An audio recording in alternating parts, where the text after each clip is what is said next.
La delincuencia tira a matar y está mucho mejor armada que la policía. Entonces ahí lo que no se puede borrar es el Poder Ejecutivo y no se puede borrar el Presidente de la República, que es el responsable, el que le va a poner el pecho a las balas.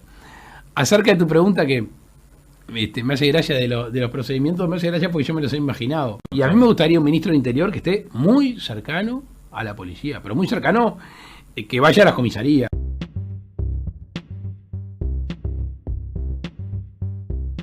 Bienvenidos a Seguro de Paro, el podcast de análisis político de la República Oriental del Uruguay. ¿Cómo andás, Agustín Zavala?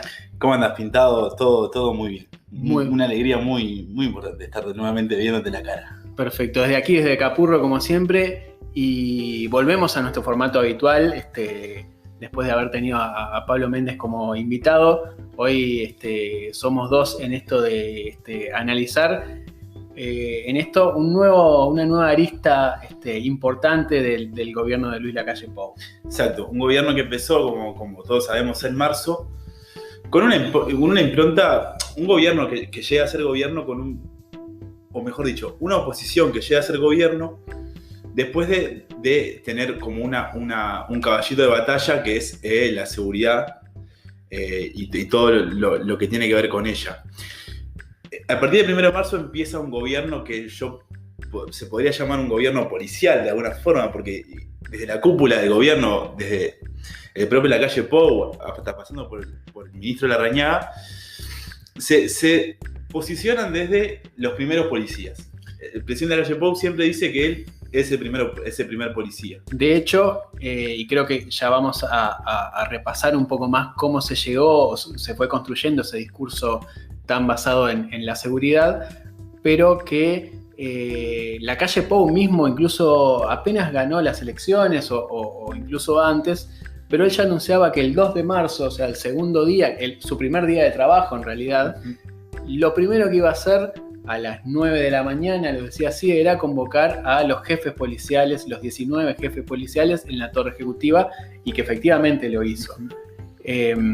Dando así o respondiendo un poco a esa preocupación que le había sido muy redituable electoralmente, que tenía la seguridad o a la inseguridad como el principal tema de nerviosismo, de preocupación de los uruguayos. Marcando la cancha desde el primer momento, desde los meses antes de asumir, Larrañaga y Lacalle Pou marcaban esa posición y fue lo que terminó sucediendo. El 2 de marzo se juntan todos los jefes de policía en la Torre Ejecutiva y hay una conferencia de prensa donde Larrañaga hace un ensayo de reinstauración del orden, de la seguridad, de dejar, cito textualmente, de que la plaza deje de ser el lugar del brazo gordo y de las bandas de delincuencia. Claro, estamos hablando, obviamente, y nos vamos a centrar mucho en la figura de Jorge Larrañaga, que pasó, tuvo como es interesante ver el derrotero, ¿no? de Larrañaga desde aquel 2004, cuando ganó la interna del Partido Nacional, fue el principal contendiente de Tabaré Vázquez. Obviamente perdió por mucho como el mismo Larrañaga lo decía, que perdió contra el mejor Tabaré Vázquez.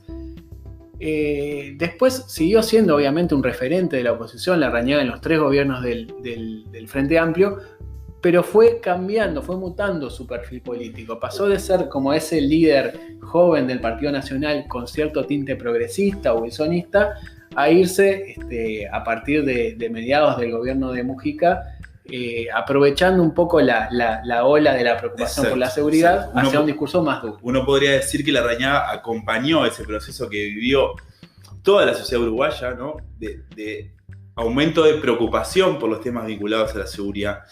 Cabe recordar que Larrañaga era un ministro, o quizás era un referente de la oposición, quizás más vinculado a un ala wilsonista del Partido Nacional, o más. El Partido Nacional se divide en 2 grandes bloques, está el herrerismo y está el wilsonismo, y Larrañaga siempre marcándose enfrente al herrerismo con un discurso más de centro, si se quiere decir. Claro, su liderazgo desde Alianza Nacional, como ese sector más del ala wilsonista, buscaba hacer énfasis en un discurso con políticas sociales, o sea, no en un discurso tan neoliberal, sino en un estado de bienestar más cercano a lo social. E incluso eso lo llevó a, por ejemplo, tener algún acercamiento o algún guiño hacia José Mujica en el comienzo de su gobierno, que le salió muy caro en la interna del Partido Nacional, y creo que es por eso que él empieza como a irse más hacia la derecha. De hecho, uno de los acercamientos más importantes es cuando el gobierno Mujica impulsa como esa suerte de acuerdo interpartidario por la educación y por otros temas, y Larrañaga es un referente de la oposición que acompaña ese proceso. Claro, incluso Larrañaga se embanderaba mucho con el tema de la educación antes que el tema de la seguridad. Ese mismo acuerdo por la educación, él un año después, ya eso fue en 2011, en el 2012, Larrañaga ya encabeza una interpelación al ministro Ricardo Ehrlich, ministro de Educación. Entonces ministro de Educación, donde, bueno, él denuncia políticamente, digamos, en el Parlamento, que el gobierno del Frente Amplio no había cumplido ese acuerdo educativo, y bueno, ya empieza a marcar, obviamente, ya estábamos en 2012, mediados del gobierno de Mujica, y ya se veía... La campaña electoral ya estaba empezándose a vivir con intensidad. Un año 2012 que además fue muy intenso en noticias policiales, ¿no? Tuvimos desde aquel asesinato del planchero de La Pasiva, después el tema de la legalización de la marihuana que se empezaba a hablar, a partir de ese mismo caso, pero también teníamos otros casos como aquel del Correo, donde terminó muriendo tanto el asaltante como un policía. Fue un año muy movido en cuanto a la crónica policial, un año donde a Bonomi se lo empieza a criticar con mucho mayor dureza, y bueno, Larrañaga ahí en ese momento empieza a tomar esa posta en un papel que hasta entonces realizaba sobre todo Bordaberry. Claro, hay que recordar que en esa campaña de 2014, Bordaberry, que era líder del Partido Colorado en ese momento, impulsa la reforma constitucional para bajar la edad de imputabilidad. En ese momento, Larrañaga se para enfrente a Bordaberry y le critica que la reforma no iba a atacar las bases del problema. Decía también que se iba a correr la franja delictiva, que iban a empezar a delinquir en edades más tempranas, pero se marcaba todavía enfrente como la posición más dura del pedido de mano dura. Claro, en contraposición a esa resistencia a apoyar la reforma que impulsaba Pedro Bordaberry y algunos sectores del herrerismo, algunos dirigentes del herrerismo, mejor dicho, Larrañaga igual, cuando comienza la campaña electoral para 2014, Larrañaga pone sobre la mesa un discurso de mano dura, no solo de mano dura policial, sino también de contrario a aquel tema de la marihuana como un tema de seguridad, digamos, y bueno, Larrañaga pone ya sobre la mesa, y creo que es la antesala del perfil que va a tomar decididamente entre 2015 y 2020. Uno podría recordar las campañas publicitarias de esa campaña de 2014 con Larrañaga utilizando spots publicitarios con la frase explícita de la mano dura y de mano dura con la delincuencia. Larrañaga ahí ya empezó a marcar otro perfil, un perfil más duro que se iba a terminar coronando en la campaña del 2019, cuando él mismo impulsa la reforma constitucional que denominó Vivir sin Miedo. Y se da la particularidad de cómo hay casi que un cambio de roles con Lacalle Pou en 2014, cuando aquel Lacalle Pou, que era por primera vez candidato a presidente, se mostraba con el discurso de por la positiva, un discurso más blando, más moderno que aquella oposición dura y más tradicional que hacía Larrañaga. Después se intercambian esos roles y bueno, Larrañaga queda siendo el defensor de la mano dura durante esos 5 años en el Parlamento, desde el Senado, entre 2015 y 2020. Cabe preguntarse si ese cambio de posición de Larrañaga se debe al cambio de liderazgo que hay dentro del Partido Nacional. Larrañaga pierde 2 elecciones en el 2004, en el 2009. En el 2009 pierde a Lacalle Herrera, en el 2014.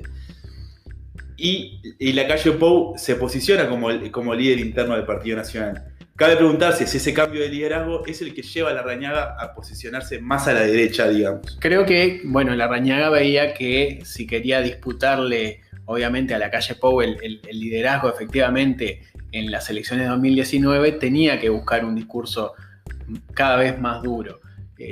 También, digamos, Pedro Bordaberry ya no iba a estar en las elecciones de 2019, entonces ese discurso, ese electorado que buscaba algo más esto obviamente antes de que se supiera la aparición de Cabildo Abierto, pero el discurso sobre la seguridad, en síntesis, siempre en los últimos años pagó bien, digamos, a la oposición, en el sentido de que, bueno, era algo que sabían que a la gente le preocupaba y que los ponía fácilmente en una oposición al Frente Amplio, sobre el que siempre pesó las alusiones a la mano blanda o la inefectividad en las políticas de seguridad. Y bueno, esa crítica constante a Bonomi, esa reiteración del renunciado Bonomi que se dio casi que en los últimos 10 años. Sí, no tengo el dato de cuántas interpelaciones llevó Bonomi en ese momento, pero y de cuántas de esas interpelaciones las llevó a cabo Larrañaga. Larrañaga llega al Ministerio del Interior con un debilitamiento de su imagen. Hay que recordar que queda tercero en la interna del Partido Nacional con la aparición de Juan Sartori y logra llegar al Ministerio del Interior con una imagen bastante debilitada, bastante débil. Creo que fue un tanto, por lo menos a mí en lo personal, me resultó un tanto sorpresivo. Primero porque, por más que Larrañaga viniera defendiendo ese discurso centrado en los problemas de seguridad, uno no podría decir que Larrañaga era un especialista en el tema de seguridad. Obviamente un senador, un candidato a presidente es una especie no es especialista en nada y a la vez incluso acapara bien todo. Asesorado, ¿no? Son políticos que están asesorados. Claro, pero aún así uno presuponía que Lacalle Pou tenía hombres más preparados, hombres o mujeres, por supuesto, más preparados para esa tarea, como podía ser Álvaro Garcés. En algún momento Lacalle Pou manejó a Carlos Moreira para ese cargo. Exacto.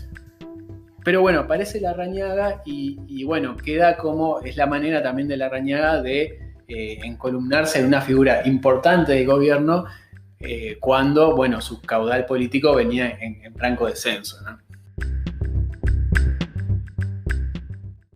Aquí hay que respetar a la policía.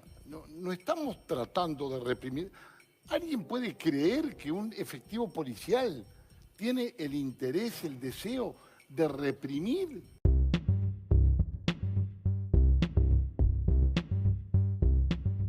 Veníamos diciendo que Larrañaga pasó al otro lado de ese mostrador del Ministerio del Interior. Y es interesante hacer algunas comparaciones entre lo que han sido estos meses de gestión de Larrañaga al frente del Ministerio con lo que fue la gestión de Bonomi. Sobre todo porque uno ve, y pocas veces creo que se puede ver tan claramente, cómo lo que uno critica cuando es oposición después defiende cuando es gobierno. Exacto. Tienen similitudes importantes las gestiones, por lo menos a nuestro entender, las gestiones de Bonomi y Larrañaga en algunos puntos fundamentales. Hay que decir que la gestión de Bonomi logró una policía mucho más, Bonomi diría profesional, pero las voces críticas podrían decir con un aparato de represión mucho más aceitado y mucho más capacitado para poder atender diferentes cuestiones. Esa es la policía con la que se encuentra Larrañaga, que en un momento Larrañaga y tanto Lacalle Pou venían como diciendo uno de los problemas del Frente Amplio fue que desvalijó las comisarías. Bueno, sí, eso creo que sí es como una diferencia de más que de encare, de concepción, de estrategia. Claro, el discurso de Lacalle Pou y que retoma Larrañaga es, bueno, en las comisarías no había gente, ¿no? Incluso llegó a circular una vez un video en redes de una persona que iba a una comisaría y no encontraba a nadie que lo atendiera. Y bueno, eso era explicado desde la gestión de Bonomi como, bueno, la policía está en la calle y había llegado eso, el reordenamiento que después se traduce en el PADO, en el Programa de Alta Dedicación Operativa, que hacía que, bueno, que los policías no estuvieran estancos en lugares como tradicionalmente, sino que fueran afectados a zonas donde la propia estadística, ¿no? La propia ciencia indicaba que eran los puntos calientes, ¿no? de la ciudad o del país. Entonces, bueno, eso generó toda una reformulación de la policía que, bueno, uno puede presuponer fácilmente que toca ciertos intereses o ciertas costumbres policiales de aquella institución de la comisaría de barrio, con un comisario que va acumulando un cierto poder en cuanto al manejo de fondos, en cuanto al conocimiento del barrio, de la zona y todo lo que ahí se maneja, que bueno, era un poco trastocado por esta idea de la policía basada en datos más científicos. Volvemos a lo que decíamos hoy. El gobierno de la calle Pou tiene como una impronta de gobierno policial, y esto me parece que es importante, porque Larrañaga aparece como un sheriff, como un ministro que está del lado de la policía. Claro, él ya desde el vamos, desde sus primeros discursos como ministro, él hace mucho énfasis en dar la cara, en respaldar a la policía. Larrañaga hace mucho énfasis en que Bonomi no respaldaba a la policía, y se insiste mucho en el discurso de que había una suerte de boicot policial constante a Bonomi, que obviamente no lo hacían culpando a la policía, sino como que Bonomi no lograba generar esa sintonía desde la policía. Larrañaga va directamente a decir, esa frase que creo que va a quedar en el recuerdo de Larrañaga, de que este ministro es hincha de la policía. De la buena policía. Claro. Eso puede ser señalado también como una diferencia entre Bonomi y Larrañaga. Uno podría pensar, quizás no por el propio Bonomi, pero uno podría llegar a pensar que ante los casos de abuso policial que se dieron en las gestiones de Bonomi, el discurso tanto del Frente Amplio como del Ministerio del Interior era como de por lo menos poner en duda la actuación policial. Claro, el Bonomi tenía esa cosa por la propia impronta ideológica que le permitía al Frente Amplio esos posicionamientos. Obviamente Bonomi no podía salir a hacer ese discurso tan defensor de la policía. Entonces, bueno, siempre se dejaba ante un caso de abuso policial, como hubo, recordamos un joven que fue asesinado en el barrio Santa Catalina, después de un operativo que nunca quedó claro. Bonomi, bueno, ante cada estos casos, lo mismo que pasó en el Codicen, con aquella represión, Bonomi decía, bueno, se está investigando, se va a investigar, y siempre Bonomi, fiel a su estilo, ponía sospechas sobre todo el que tenía alrededor, ¿no? Diferente a lo que hace Larrañaga, que desde el vamos, ante cualquier episodio, se pone del lado de la policía.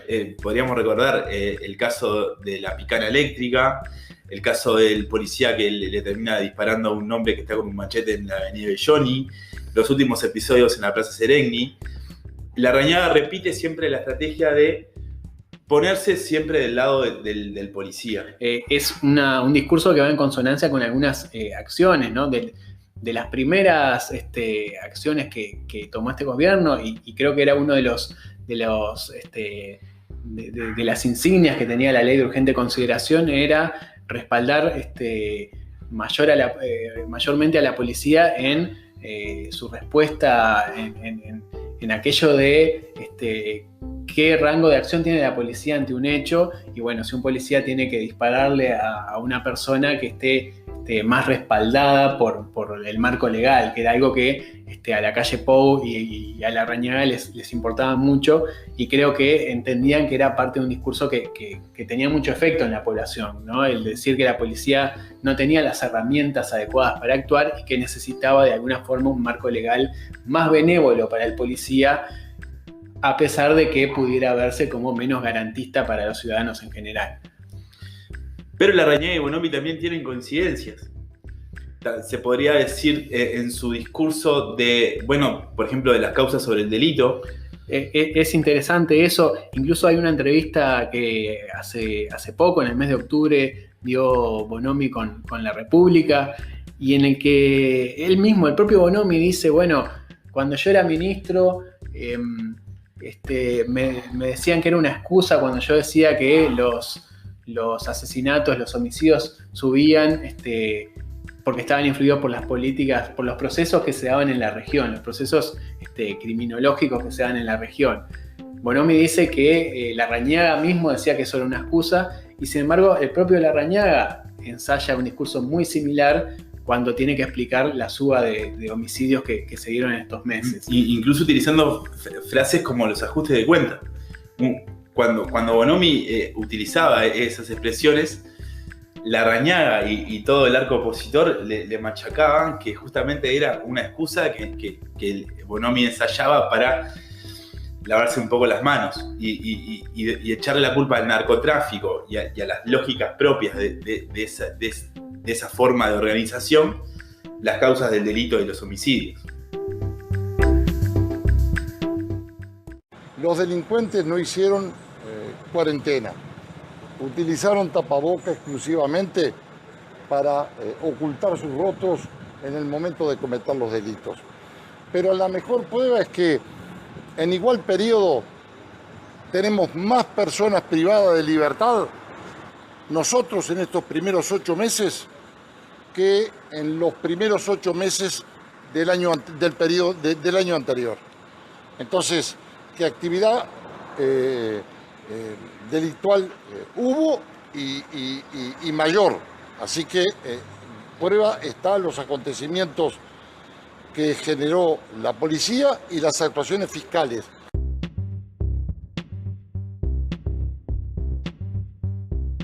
En esto de cómo repasar lo que ha sido la gestión de Bonomi y en comparación con esta gestión de Larrañaga, uno podría también hacer mención a la unidad de comunicación del Ministerio, el famoso Unicom, una unidad que empezó con la gestión de Bonomi, como donde se producía contenido audiovisual de los operativos policiales y de las cámaras de seguridad de la ciudad. Claro, es interesante recordar un poco o entender cómo ambas gestiones utilizan, o mejor dicho, la gestión de Larrañaga aprovecha un trabajo hecho por la de Bonomi en el sentido de reforzar mucho la comunicación institucional, pero con un estilo totalmente diferente a las comunicaciones institucionales de los otros ministerios, ¿no? El Ministerio de Interior, durante la gestión de Bonomi, se preocupó mucho en, como decía Agustín, generar contenidos propios que después podía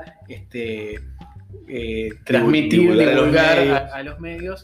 Y creo que fue aquello de esa Unicom de la gestión de Bonomi tenía mucho que ver con ese discurso del Frente Amplio de, bueno, los medios de comunicación le manejan la agenda de seguridad del gobierno y lo entendían como una forma de jugar en esa cancha. Entonces, la unidad de comunicación armaba videos cuando se empezaron a colocar las cámaras de videovigilancia, le mandaba a los medios y los publicaba en las redes las imágenes de cómo se detenían a los delincuentes.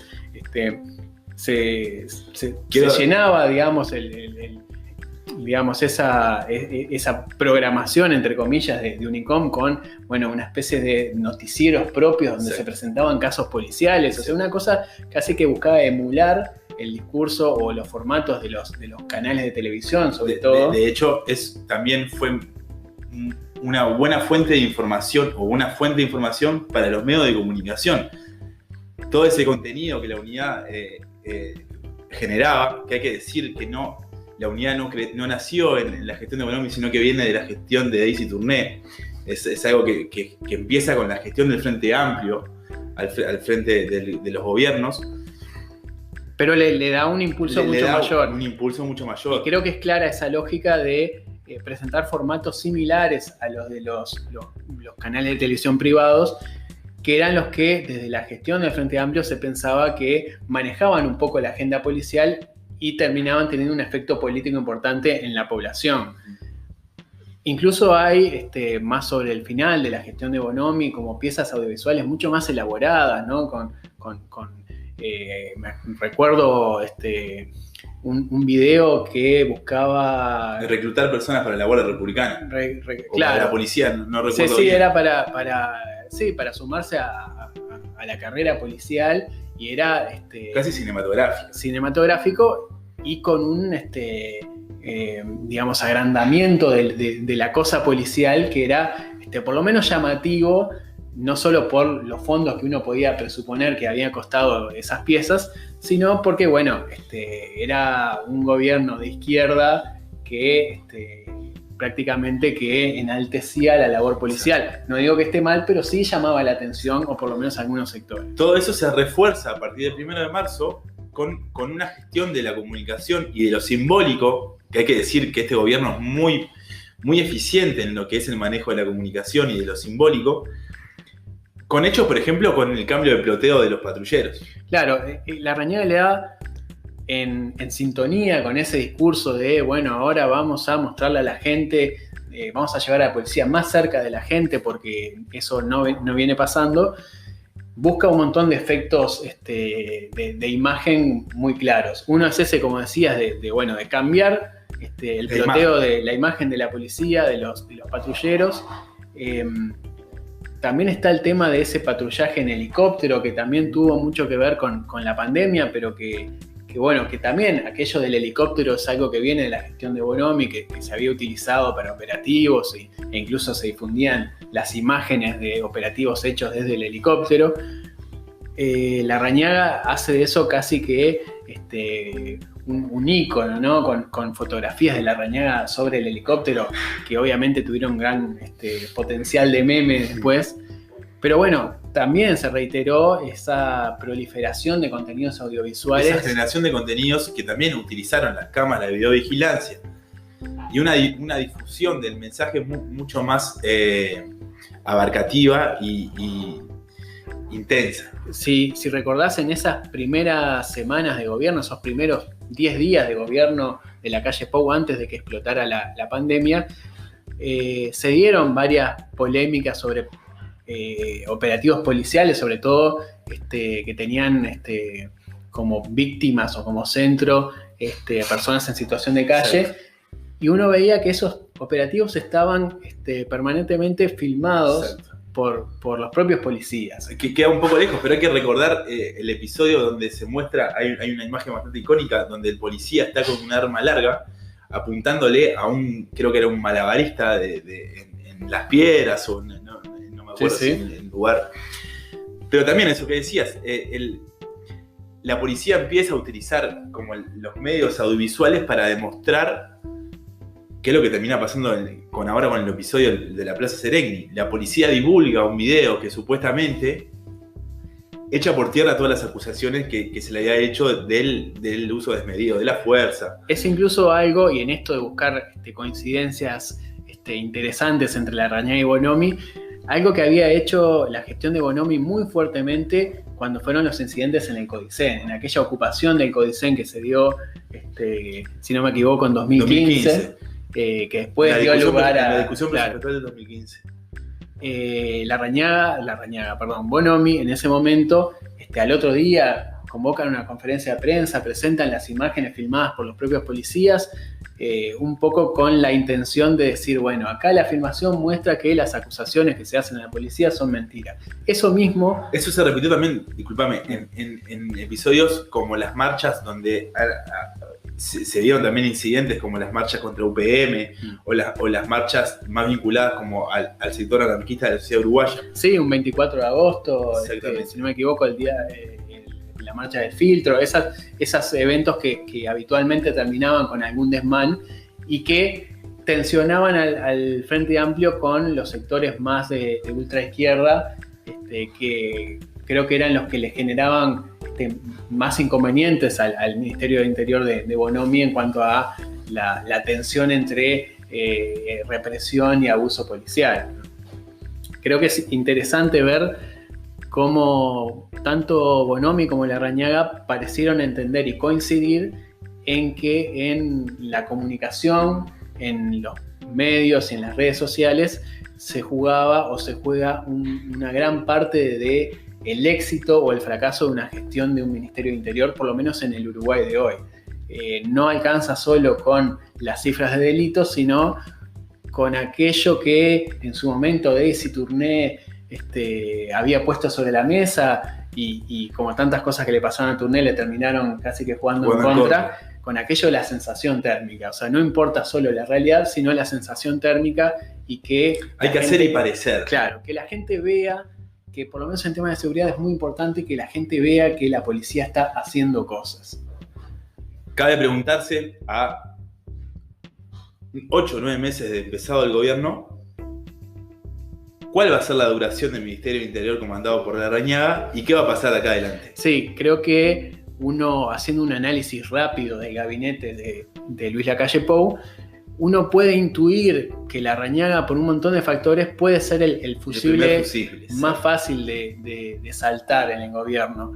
No solo porque el Ministerio del Interior es de por sí un ministerio muy inestable, muy sensible y muy propicio a las críticas, sino porque el propio Larrañaga no es, uno sabe, digamos, que no es ni una persona del riñón más cercano a Lacalle Pou, digamos, por más que, bueno, obviamente hay un conocimiento muy, muy amplio y no deja de ser un integrante importante del Partido Nacional. No es de los ministros más cercanos al presidente. No es de los más cercanos, pero además no tiene, como otros ministros, como los de Cabildo Abierto, los del Partido Colorado, o el propio Mieres del Partido Independiente, Larrañaga no es una pieza clave de la coalición, digamos. Sacar a Larrañaga no significa golpear a la coalición, porque en definitiva solamente se está golpeando internamente a un sector del Partido Nacional que muy debilitado. Viene muy debilitado.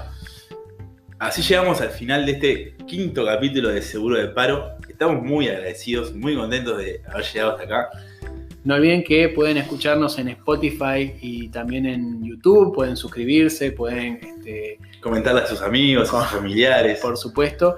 Y bueno, desde ya que habría más que hablar de esta cuestión, pero creo que... El tiempo, como la televisión, es tirano también en los podcasts. Por supuesto, desde ya muchísimas gracias. Muchas gracias y buenas noches.